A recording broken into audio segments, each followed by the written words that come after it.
10 साल में गरीबों के लिए 40 मिलियन पक्के घर बनाए हैं और हम 30 मिलियन और घर बनाने वाले हैं।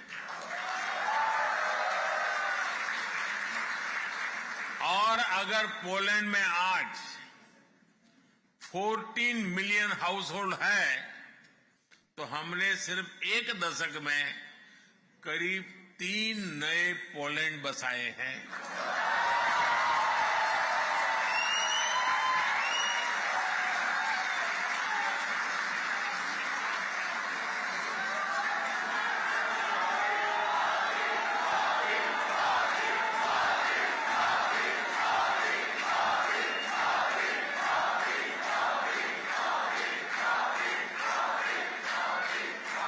फाइनेंशियल इंक्लूजन को तो हम नेक्स्ट लेवल पर ले गए हैं।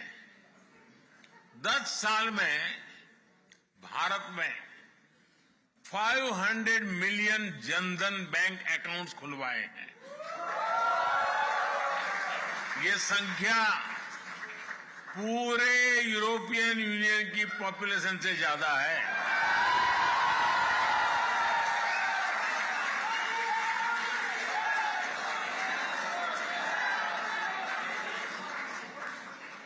यूरोपियन यूनियन की पॉपुलेशन के बराबर ही हर रोज भारत में यूपीआई से डिजिटल ट्रांजैक्शन होता है।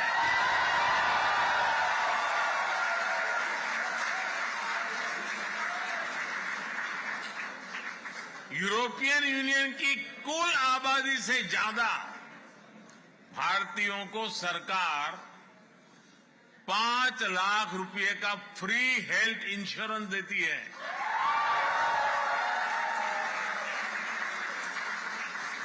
पिछले एक दशक में भारत में ब्रॉडबैंड यूजर्स की संख्या भी 60 मिलियन से बढ़कर 940 मिलियन से ज्यादा हो चुकी है। यानी यूरोप और यूएसए की पॉपुलेशन को मिला दे करीब उतने लोग आज भारत में ब्रॉडबैंड का यूज करते हैं। बीते दशक में करीब 7 lakh kilometre 7 lakh kilometre optical fibre बिछाया गया है। ये हमारी पृथ्वी के चारों ओर 70 बार चक्कर लगाने जितना है।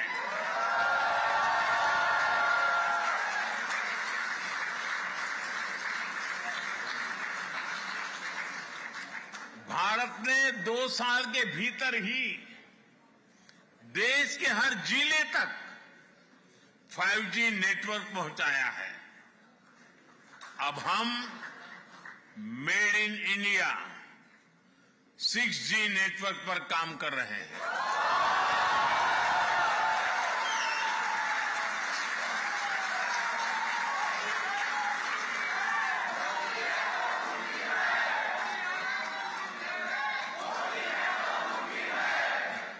साथियों, भारत की ट्रांसफॉर्मेशन की ये स्केल पब्लिक ट्रांसपोर्ट में भी दिखती है।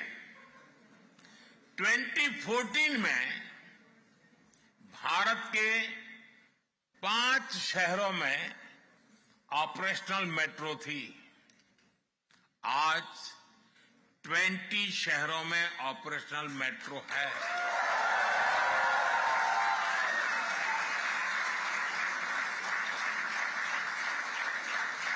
पोलैंड की 1/3 पॉपुलेशन जितने लोग आज रोजाना मेट्रो ट्रेन से सफर करते हैं।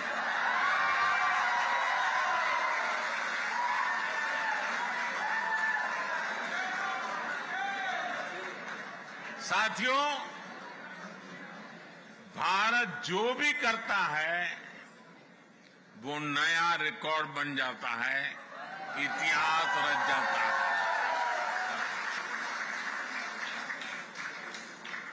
आपने देखा है भारत ने 100 से ज्यादा सैटेलाइट एक साथ लॉन्च किए थे।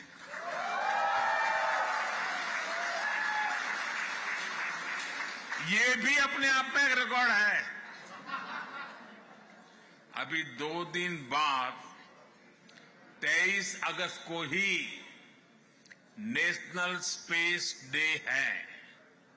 आप भी जानते हैं, याद है ना?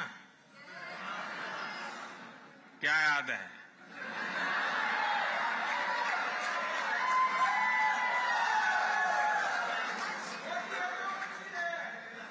इसी दिन भारत ने चंद्रमा के साउथ पोल में अपना चंद्रयान उतारा।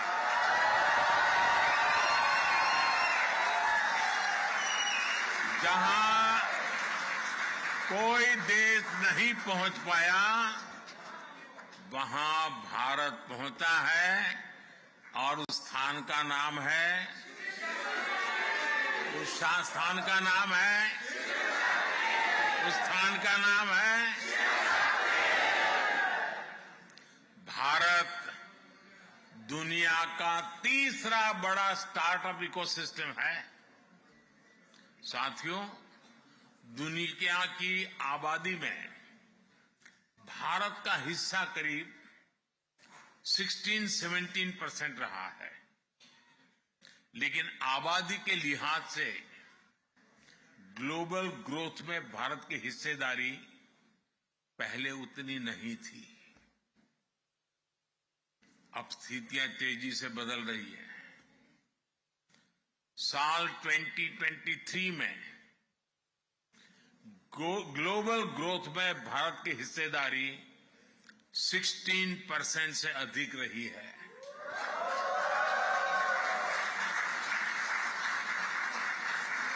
आज दुनिया की हर एजेंसी, हर संस्था भारत के शानदार फ्यूचर की भविष्यवाणी कर रही है। और ये एस्ट्रोलॉजर नहीं है, ये आंकड़ों के हिसाब से हिसाब लगाते हैं, जमीनी हकीकतों के आधार पर हिसाब लगाते हैं। अब भारत दुनिया की तीसरी बड़ी इकोनॉमी बनने से ज्यादा दूर नहीं है।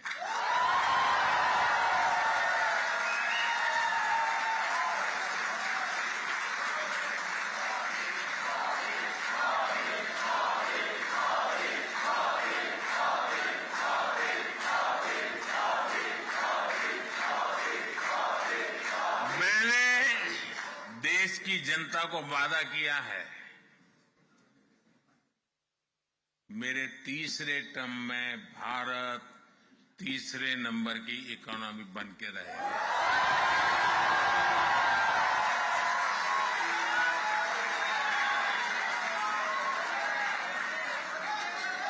आने वाले वर्षों में दुनिया भारत का जबरदस्त आर्थिक उभार देखने जा रही है।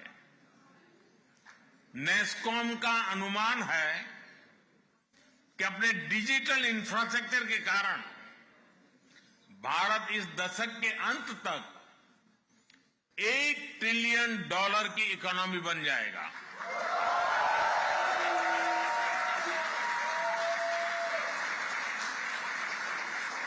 नेस्कॉम और बोस्टन कंसल्टिंग ग्रुप का आकलन है कि आने वाले 3-4 साल तक भारत का एआई मार्केट करीब 30-35% की स्पीड से ग्रो करेगा।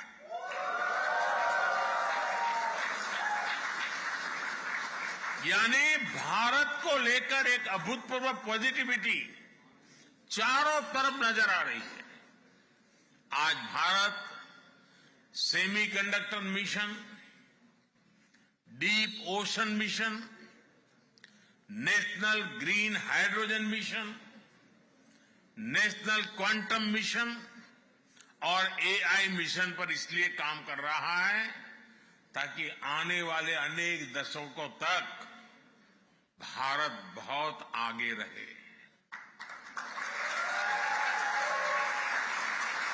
भारत आने वाले कुछ वर्षों में अपना स्पेस स्टेशन स्थापित करने की भी तैयारी कर रहा है और वो दिन दूर नहीं जब आप भारत के एस्ट्रोनॉट्स को मेड इन इंडिया गगनयान,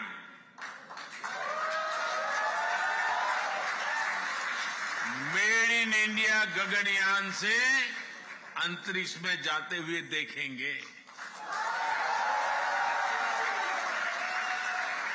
साथियों, भारत का पूरा फोकस आज क्वालिटी मैन्युफैक्चरिंग और क्वालिटी मैन पावर पर है।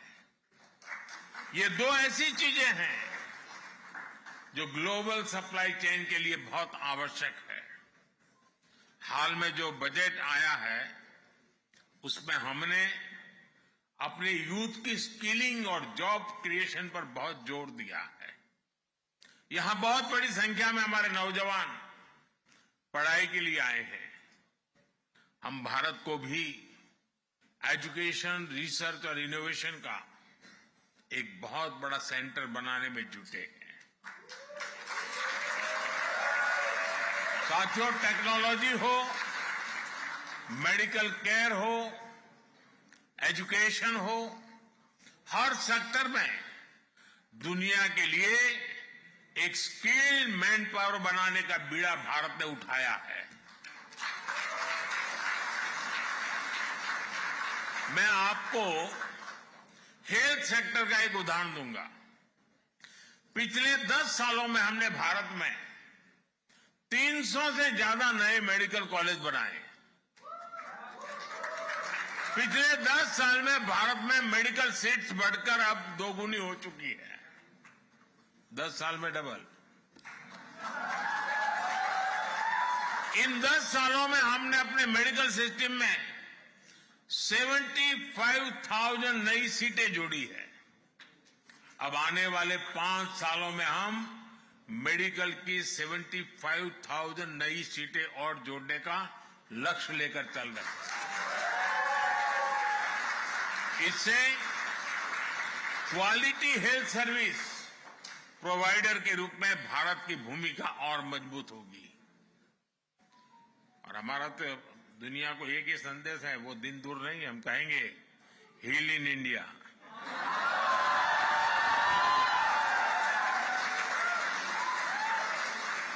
अभी हम तैयारी कर रहे हैं। साथियों, इनोवेशन और यूथ भारत और पोलैंड दोनों के देशों की विकास के ऊर्जा देने वाले हैं। आज मैं एक बड़ी खुशखबरी लेकर आपके बीच आया हूं।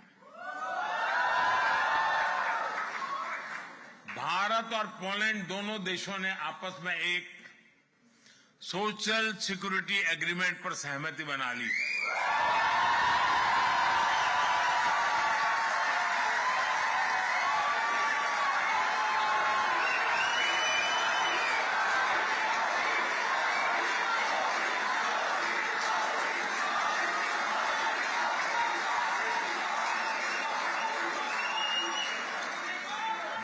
जिसका लाभ आप जैसे सब साथियों को होने वाला है। साथियों, भारत का विजन ग्लोबल है। भारत का विजन ग्लोबल है। भारत का कल्चर ग्लोबल है। केयर और कंपैशन ग्लोबल है। हमारे पूर्वजों ने हमें वसुधैव कुटुंबकम का मंत्र दिया। हमने पूरी दुनिया को एक परिवार माना है और यही आज के भारत के नीति और निर्णयों में नजर आता है। G20 के समय भारत ने आह्वान किया, वन अर्थ वन फैमिली और वन फ्यूचर। इसी भावना में 21वीं सदी की दुनिया के बेहतर भविष्य की गारंटी है। भारत वन सन, वन वर्ल्ड, वन ग्रिड के कंसेप्ट से दुनिया को जोड़ना चाहता है।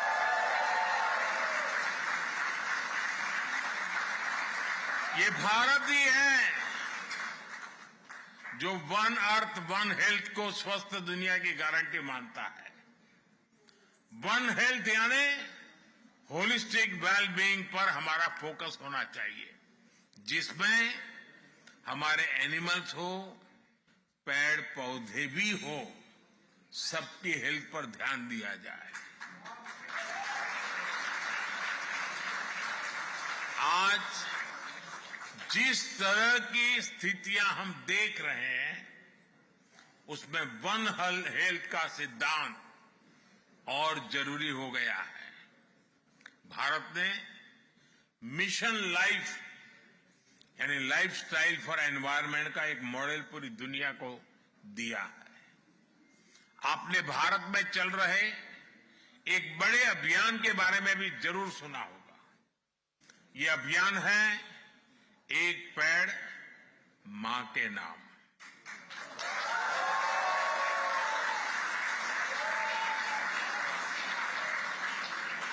करोड़ों भारतवासी आज अपनी जन्मदाता मां के नाम पर पेड़ लगा रहे हैं और इससे धरती मां की भी रक्षा हो रही है। साथियों, इकोनॉमी और इकोलॉजी में बैलेंस आज भारत की प्राथमिकता है। ये भारत ही है जो डेवलप्ड नेशन और नेट जीरो नेशन, ये दोनों संकल्प एक साथ लेकर आगे बढ़ रहा है। भारत ग्रीन फ्यूचर के लिए 360 डिग्री अप्रोच पर काम कर रहा है। ग्रीन मोबिलिटी इसका एक बड़ा उदाहरण है। हम पेट्रोल में 20% इथेनॉल ब्लेंडिंग के बहुत निकट पहुंच चुके हैं। भारत आज तेज गति से इलेक्ट्रिक मोबिलिटी का विस्तार कर रहा है। आज भारत में इलेक्ट्रिक व्हीकल की सेल हर साल तेजी से बढ़ रही है। पिछले वर्ष ईवीज की बिक्री में 40% से ज्यादा की ग्रोथ हुई है। वो दिन दूर नहीं जब भारत ईवी मैन्युफैक्चरिंग और इनोवेशन का ग्लोबल सेंटर बनेगा। आने वाले समय में आप भारत को ग्रीन हाइड्रोजन के भी बड़े ग्लोबल हब के रूप में देखने वाले हैं। साथियों, मुझे खुशी है कि न्यू टेक्नोलॉजी और क्लीन एनर्जी जैसे क्षेत्रों में भारत और पोलैंड के बीच भी पार्टनरशिप लगातार बढ़ रही है। बहुत सी भारतीय कंपनियों ने यहां इन्वेस्ट किया है, जॉब्स क्रिएट की हैं। पोलैंड की अनेक कंपनियों ने भारत में अवसर बनाए हैं। कल मेरी मुलाकात राष्ट्रपति डूडा जी और प्रधानमंत्री टूस्डी से भी होने वाली है। इन मुलाकातों से भारत पोलैंड की शानदार साझेदारी और मजबूत होने वाली है।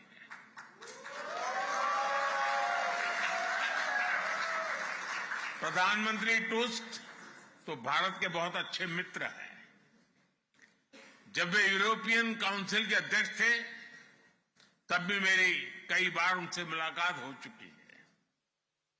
साथियों, आज का भारत एक स्वर, एक भाव से एक विकसित भविष्य लिखने में जुटा है।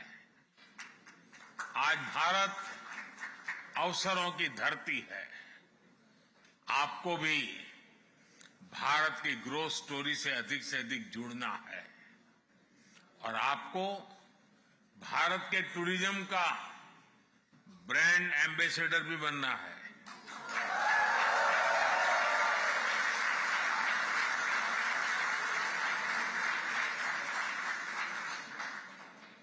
मतलब क्या करेंगे?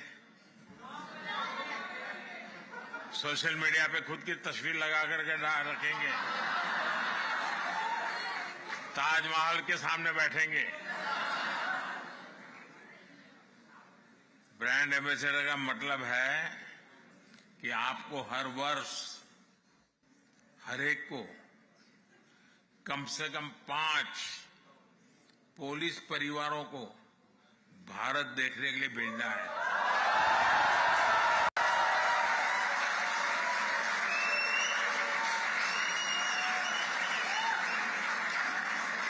करेंगे? इतना तो होमवर्क देना चाहिए ना मुझे।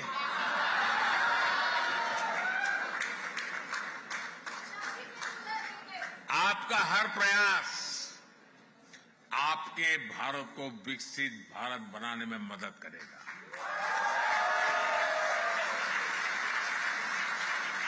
साथियों, एक बार फिर यहां आने के लिए, इस शानदार स्वागत के लिए मैं आप सभी का आभार व्यक्त करता हूं।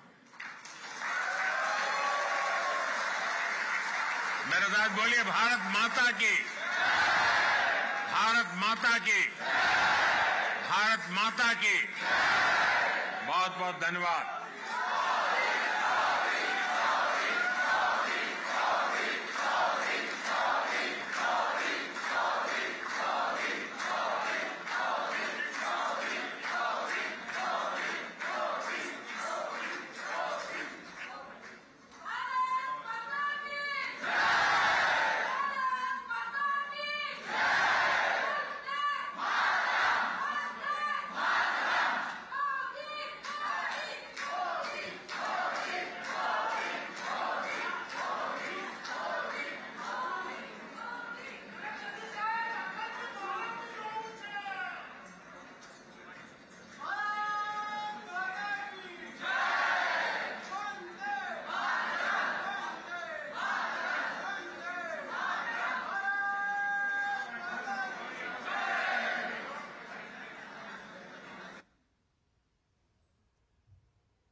सीधी तस्वीरें वारसॉ से, जहां पर प्रधानमंत्री नरेंद्र मोदी पोलैंड की अपनी ऐतिहासिक यात्रा पर हैं।